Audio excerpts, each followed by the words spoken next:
Alright, so what is happening, guys? I can't believe I've ducked out for the longest time on earth. Like, this is unbelievable, but I'm back, and I'm back to the regular video. So there's gonna be one video a week as we go along, and I have been busy twofold, right? So on my last video I talked about some of the things that attribute self-betterment, and I have been applying that on myself, right? So one, fixing the inside, so working out like no tomorrow, religiously, like literally there every morning, eating right, you know, trying to get some more sleep. So that's very important, something I encourage you to do, because it doesn't matter what your plan is, you're never gonna achieve it unless you kind of fix the insides first. So that's one part. The other part as well, I've been busy with work, building sort of my own empire type of thing. So I come from the technical sort of industry, and I wanted to kind of rope in my own digital transformation, call it, capabilities and things I've gained from past experience when I was working for big companies, etc., etc. So I said, why not take all of that and do something for your own, right? We can also shed light on that on another video. But for this one specifically, will interest you and me, something I've missed is watches. And speaking of watches, I've got the VTNR today on the wrist. This watch has been getting a lot of wrist time, right? Travel time as well. It's awesome. I love it. I love the Jubilee, etc., etc. What I want to address today is the state of the market, right? So we keep hearing that the market is down, everything is down, it's bad. Okay, but for whom? Because for me as a buyer, this is the perfect time, man. When I look at some of these sought after models or things that come out of the gate and they're absolutely expensive, ridiculous, just because they're new, like the GNRG, the GMT from Rolex, whether it be the two-tone or the all gold, and now they're selling below retail. That's interesting for me. I just want to kind of call out the three main brands, so Rolex, Patek, and AP, although AP. So if you look at Rolex, some interesting offers on the secondary market. What is the current state of the aftermarket? These prices that everyone's talking about. As a buyer, I'm interested to know. I couldn't even believe it. So I said, you know what? Let me go check out really what's going on. What is the truth? And I had to go to Luxury Souk, of course. Looking at what's difficult to attain, you know, and when I say difficult, I'm not talking about your regular steel watches only, but I'm talking about special dials, special precious metals, right? This Day-Date and platinum. The Daytona with the Meteorite dial, that's a very interesting pick. You know, if you talk to me about, you know, where is price drops at on the secondary market, this is the first one that comes to mind, although it's not for me personally, as I said, considering I have the John Mayer Daytona that had not seen any light. I don't wear this watch, man.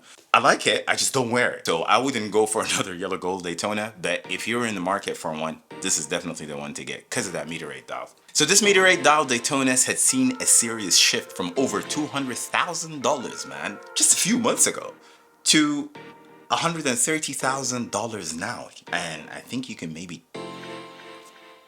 just a little bit, just like a tick. Yeah, you can probably take that price down a little bit. If you ask me, this is the right Daytona to get. Rolex simply doesn't make a lot of these dials, so this is definitely the one to go for, the one with the Meteorite dial. If you're in the market for a full yellow gold Daytona and you don't mind this type of spend, it's still high, very high, but it's the one to go for. The new Greendialskydweller at $35,000 in comparison to the same 3.3 reference in blue dial.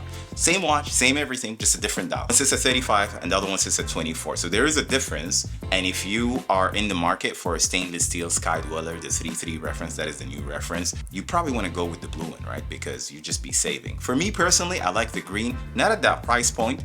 Maybe it will dip further and maybe it will become more interesting for me. So I don't mind a marginal higher price than the blue dial one, but not 35,000. And that's where it's at today. When this watch came out, just look it up. A few months ago, it's crazy. Logically speaking, they're the same exact watch. Everything is the same. This is the 3.3 reference. And if you're in the market for one Skydweller in stainless steel, blue is still also sought after. Now, if you want to put it into ranking, so it's obviously the green, the blue, and then the black and everything else after that, and to the two-tone. Don't do the two-tones, man. You can get them from the aftermarket for less than retail. The new OPcelebrationdial at $19,000, and I still think this is a high price for it. For an Oyster Perpetual, which is the most basic watch you can get from Rolex in the, I wouldn't even call it sport, man. I don't know why it's classified as sport. This is just a simple time-only watch, right? With an interesting dial, yes. But should it demand $19,000 today? I wouldn't do it, right? Not for that dial. This is the 41K size, but it's still interesting to see this significant drop just in a short period of time. And if that tells you one thing, is that you just don't want to look at things out of the gate. Don't follow these inflated prices you see in Chrono and I don't know what. Just assess it by asking yourself the question, is this watch really worth what it's worth to you? Because again, we're talking about it from a buyer's perspective. We're not talking about trade. I don't know what traders think. Obviously the margins, they want to buy low, sell high. That's a different story. That's not what I'm addressing. I'm talking about you wanting to buy a watch. How much would you be willing to pay for that OP on the secondary market? Should you not have the profile, and even if you had the profile, I don't think your AD would give it. The dial, okay, sure, that can demand a little bit, but I still wouldn't do $19,000 on it. But it's interesting to see this price drop. If that tells you one thing, don't get things out of the gate. Don't look at chrono. Check with your pocket. How much would you be willing to pay for it? I still think 19K is high for it. This is the 41K size, by the way. The day-date anniversary, the GNRG in two-tone, these are watches that I would never, ever, ever, ever, ever buy at retail. Those two in specific are selling significantly less than their retail price. Now, shifting the gears into Patek, I'm steering clear away from the Nautilus and the Aquanaut and all that crazy stuff, and I'm looking into the classics because the Calatrava lineup is a label that I would pay for, right? Happily.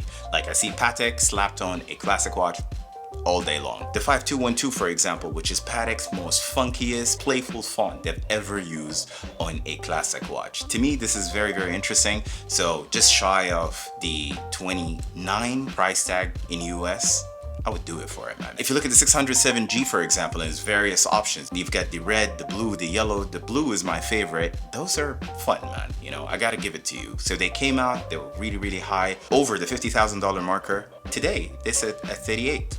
And I think that's a reasonable price because that's actually just retail. So you could go to Patek Philippe and say yes and that, and I buy everything, and please dog me through my journey until I get this watch. Or you could potentially get it new, unworn, box and paper, all that stuff, current dated as well, for just retail price. So this is interesting for me. The 5326 is another gem on the pricier side, that's for sure. And when this watch came out, I was actually at Watches and Wonders on the release date on 2022. I met with Adrian from Bark and Jack during that visit, and I got the reference wrong on the release of this watch, which is absolutely embarrassing. But yeah, I think that's the label for innovation. That's the direction they're taking right now, right? So yeah, what are your thoughts? I don't know if it can be called innovation, right? Because Titanium's been out for ages. Retail, $78,000. Aftermarket today for this watch is $82,000. And this is the markup from the aftermarket dealer. So you could probably still bring it a little bit down because I don't know what the appetite for it is like. I personally like the charcoal dial. I think it's absolutely awesome. I like the suede, this light brown suede strap on it as well. I think it's absolutely fine. And it's interesting to know that it's not very, very far away from retail. And maybe that's a watch that you should definitely consider because your AD is never going to give you this watch. Patek wouldn't even take my name in. I personally did 6 years spend and they wouldn't even look at me, right? So why not consider it from the aftermarket if that's the watch you want to go for? So in short, yes, I think this is a buyer market, especially if you're particular with your timepieces. You just wanted that one interesting watch for you and you wanted the right time. I think it's now a time where you could visit the aftermarket and kind of like start chatting about, okay, this is what I can do. Could we meet this price point? Yes or no? And they will actually talk to you. And believe me, there'll be some interesting deals. I didn't even touch base on Vacherons and JLCs and what's not, but I would look at Calatravas from Patek Philippe.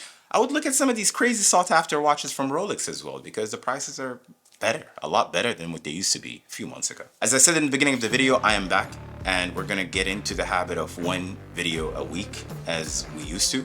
It was nice to catch up with you guys, nice to see you, nice to finally have a little bit of time to kind of put these videos out. I'll catch you soon. Take care.